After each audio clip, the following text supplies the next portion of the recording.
नमस्कार दोस्तों, कैसे हैं आप लोग। उम्मीद करता हूं आप लोग बहुत अच्छे होंगे और आपकी तैयारी बहुत अच्छे से चल रही होगी। दोस्तों, जैसे आपको पता है कि हम आपको सरकारी जॉब से जुड़े सभी नोटिफिकेशन के अपडेट लेकर आते हैं और हम आपको बताते हैं किस तरीके से तैयारी करनी चाहिए और आपको उस नोटिफिकेशन को बहुत आसान वे में बताते हैं। और सभी प्रकार के नोटिफिकेशन की जानकारी पाने के लिए जो चैनल पर अभी सब्सक्राइब नहीं किए हुए हैं वो चैनल को सब्सक्राइब कर देंगे और बेल आइकन दबा देंगे, जिससे कि आपको सभी नोटिफिकेशन समय से पहले उपलब्ध हो। तो दोस्तों, उन्हीं नोटिफिकेशनों में हम आज का जो अपडेट लेकर आए हैं वह लेकर आए हैं यूके ट्रिपल एससी, यानी कि आपने एक नाम सुना होगा यूके ट्रिपल एससी। उत्तराखंड में ट्रिपल एससी विभाग यानी कि यूके ट्रिपल एससी विभाग ने विज्ञापन जारी कर दिया है और इसमें वह सभी व्यक्ति जो है मौका पा सकते हैं जिन्होंने 10+2 किया है। ठीक है दोस्तों, तो 10+2 वालों के लिए एकदम सुनहरा मौका है, क्योंकि ग्रुप सी की वैकेंसी है। इस बात को थोड़ा सा दिमाग में रखना है आपको कि ग्रुप सी के पद जो होते हैं बहुत ही आरामदायक पद होते हैं। आपको पता है कि अगर आपको सरकारी नौकरी करनी है तो आपको, अगर आप लोग ग्रुप सी में अगर सिलेक्शन ले लेते हो तो आपको बहुत आराम होने वाला है, टेंशन फ्री काम होता है बिल्कुल। तो दोस्तों, शुरू करते हैं क्या है वो नोटिफिकेशन और किन किन राज्य वाले इसमें आवेदन कर सकते हैं, उन सभी पर हम बात करने वाले हैं। अब वह क्या है, देखिए, यूके ट्रिपल एससी ने ग्रुप सी भर्ती का नोटिफिकेशन जारी कर दिया है और यहाँ पर जो है पदों की संख्या है 236 पदों की संख्या। देखिए, यूके एक छोटा सा राज्य है जो कि 9 नवंबर 2000 को यूपी से अलग हुआ था 13 पर्वतीय राज्यों को लेकर, जिलों को लेकर। तो 13 ही जिले वहाँ पर अलग हुए थे, तो बहुत कम जनसंख्या है, इस वजह से ये पद जो है उनके अनुसार बहुत ज़्यादा है। ठीक है, आवेदन की अगर बात करें तो 11 दिसंबर 2023 से आवेदन शुरू कर दिए गए हैं। अंतिम तिथि की बात करें तो 31 दिसंबर इसकी अंतिम तिथि है। संशोधन तिथि की बात करें तो 4 से लेकर 8 जनवरी 2024 तक, कब तक, 2024 तक हम इसमें संशोधन कर सकते हैं। ठीक है, परीक्षा तिथि की बात करें तो अभी जो परीक्षा तिथि है प्रस्तावित वह 31 जनवरी 2024 में परीक्षा करा लेंगे। बहुत जल्दी परीक्षा करा रहे हैं क्योंकि आवेदन कम भरे जाते हैं, यानी कि फॉर्म जो हैं, आवेदन जो होते हैं वह कम होते हैं, इस वजह से ये इतनी जल्दी डेट इन्होंने निर्धारित कर दी है। योग्यता की अगर हम बात करें तो 10+2 है, इंटरमीडिएट जिसे कहते हैं। और रही बात यह कि दोस्तों, हमारे माध्यम से किसी भी नोटिफिकेशन को बहुत आसानी से समझ सकते हो, क्योंकि अक्सर बच्चों को सरकारी रिजल्ट पर जो दिखा हुआ होता है वह अधूरी जानकारी होती है, उसके बारे में बच्चों को पता होता नहीं है। इस वजह से उनको लगता है कि हम आवेदन कर सकते हैं या नहीं कर सकते। इसलिए पूरी जानकारी जो मिलती है वो जब तक आपको कोई आपका मेंटोर उसके बारे में समझाना दे, जब तक आप उसका आवेदन मत किया करो। अब देखिए, यहाँ पर अगर बात करते हैं तो कांस्टेबल, परिवहन कांस्टेबल पद जो है वो है 118। ठीक है, और यहाँ पर 18 से 30 वर्ष की आयु वर्ग के लोग यहाँ आवेदन कर सकते हैं। हाइट चाहिए होगी 165 सेंटीमीटर मेल की और 155 सेंटीमीटर फीमेल की। पुरुष छाती नॉर्मल 78 और फुलाव के साथ 83 होनी चाहिए। एक्सरसाइज कांस्टेबल जो है वो कितने हैं, एक्सरसाइज कांस्टेबल जिसे कहते हैं वो क्या है आपका, वो है आपके 100। और यहाँ पर 18 से 35 वर्ष की आयु इनमें चाहिए होगी। जो भी 18 से 35 वर्ष की आयु वाले हैं वह इसमें आवेदन कर सकते हैं। हाइट अगर मेल की देखें तो 167.6 का मतलब यहाँ पर 167.5 हो जाएगा। यहाँ पर कितना हो जाएगा, 167.5 यहाँ पर, मगर फिर भी क्या है 167.6 लिखा हुआ है। फिर बात करते हैं 152 सेंटीमीटर। फुलाव जो है वो नॉर्मल जो है सीने में कितना है 78.8 और फुलाव होकर कितना होना चाहिए 83.8 होना चाहिए। उसी के बाद में नेक्स्ट पोस्ट जो है वो उप आबकारी निरीक्षक। उप आबकारी निरीक्षक की पद है, इसमें 14 पोस्ट है और यहाँ पर 21 से 42 वर्ष की आयु वर्ग वाले व्यक्ति इसमें। और हाइट जो है वो 167.6 और 52 होनी चाहिए, जो सेम ऊपर है एक्साइज कांस्टेबल की, ऐसे ही इसकी है। ठीक है, अगर हम बात करें छात्रावास प्रबंधक की तो 2 पोस्ट है इसमें। कैटरिंग में डिप्लोमा किया होना चाहिए किसमें, कैटरिंग में, और 10वीं भी होनी चाहिए। आयु 18 से 42 वर्ष होनी चाहिए। हाउस कीपिंग में 2 वर्ष का अनुभव होना चाहिए। हाउस कीपर यहाँ पर है, महिला वर्ग के लिए है और 2 ही वैकेंसी है यहाँ पर। आयु जो है वो 21 से 42 है।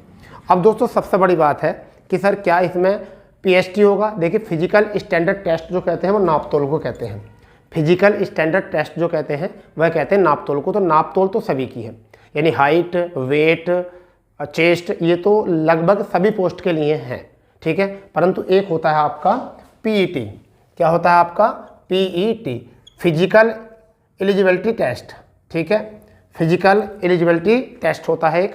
ठीक है, ये किस पोस्ट के लिए हैं तो हम आपको बताने वाले हैं। यह जो 2 पोस्ट है आपकी, एक तो परिवहन कांस्टेबल, इसमें भी आपकी रनिंग है, और इसमें रनिंग जो है केवल क्वालिफाई नेचर की है, जबकि एक्सरसाइज कांस्टेबल में जो आपकी रनिंग है वह क्या है, नंबर के हिसाब से है, यानी कि आप जितनी अच्छी रनिंग करोगे उसके हिसाब से आपको नंबर मिलेंगे। तो इन 2 पोस्ट पर जो है ये क्या है, आपका पीईटी एग्ज़ाम है। ठीक है, रही बात ये, अभी ऑफिशियल सिलेबस नहीं डाला है। अगर हम बात करें ऑफिशियल सिलेबस आपको नहीं डाला गया है अभी तक, तो जो पुराना सिलेबस अभी एग्ज़ाम में वही आने वाला है। ठीक है, अभी तक तो वही रखना है। 1-2 दिन में जैसे ही सिलेबस का कोई अपडेट आएगा हम आपको सूचित करा देंगे। ठीक है दोस्तों, सिलेबस में आपको उत्तर प्रदेश की जानकारी जरूर उत्तराखंड की आपको जानकारी ज़्यादा होनी चाहिए, क्योंकि उत्तराखंड से क्वेश्चन बहुत ज़्यादा पूछे जाते हैं। आपके जीके वाला पोर्शन जो है उसमें उत्तराखंड का पार्ट बहुत इंपॉर्टेंट है। जीके वाला जो पार्ट है उसमें उत्तराखंड का पार्ट जो है बहुत इंपॉर्टेंट है, आपको वह याद करना पड़ेगा बहुत अच्छे से। रही बात अब ये किस किस कैटेगरी के लोग इसमें फॉर्म अप्लाई कर सकते हैं, तो देखिए दोस्तों, जो व्यक्ति उत्तराखंड के मूल निवासी हैं वो लोग इसमें आवेदन कर सकते हैं। परंतु अगर कोई मूल निवासी उत्तराखंड का नहीं है, अगर कोई व्यक्ति, और दूसरी शर्त ये है कि अगर किसी भी राज्य का व्यक्ति आवेदन कर सकता है, यदि अगर उसने हाई स्कूल और इंटर उत्तराखंड बोर्ड से किया है, तब वह किसी भी राज्य का स्टूडेंट भी इसमें आवेदन कर सकता है। परंतु आपके पास क्या होना चाहिए, जो क्वालिफिकेशन होनी चाहिए 10+2 होना चाहिए, वह किस बोर्ड से होना चाहिए, उत्तराखंड बोर्ड से होना चाहिए। या फिर आपने किसी भी प्रशासनिक सेवा में वहाँ काम कर रहे थे और उस सेवा का आपने वहाँ पर नियुक्ति ले ली थी उत्तराखंड बनने से पहले। ठीक है, आपने वहाँ नियुक्ति ले ली थी और फिर आप उत्तर प्रदेश के होने के साथ साथ भी उत्तराखंड में जाकर आप कोई जॉब करने लगे थे, तो आपके बच्चे भी जो हैं वो क्या कर सकते हैं, यहाँ पर आवेदन कर सकते हैं। ठीक है, तो पहली शर्त तो ये है कि केवल उत्तराखंड के अप्लाई कर सकते हैं। दूसरी शर्त ये है कि अगर उत्तराखंड के अतिरिक्त कोई भी आवेदन कर सकता है तो वो व्यक्ति कर सकता है जिसने उत्तराखंड के विभाजन से पहले वहाँ पर जॉब की और उसके बच्चे।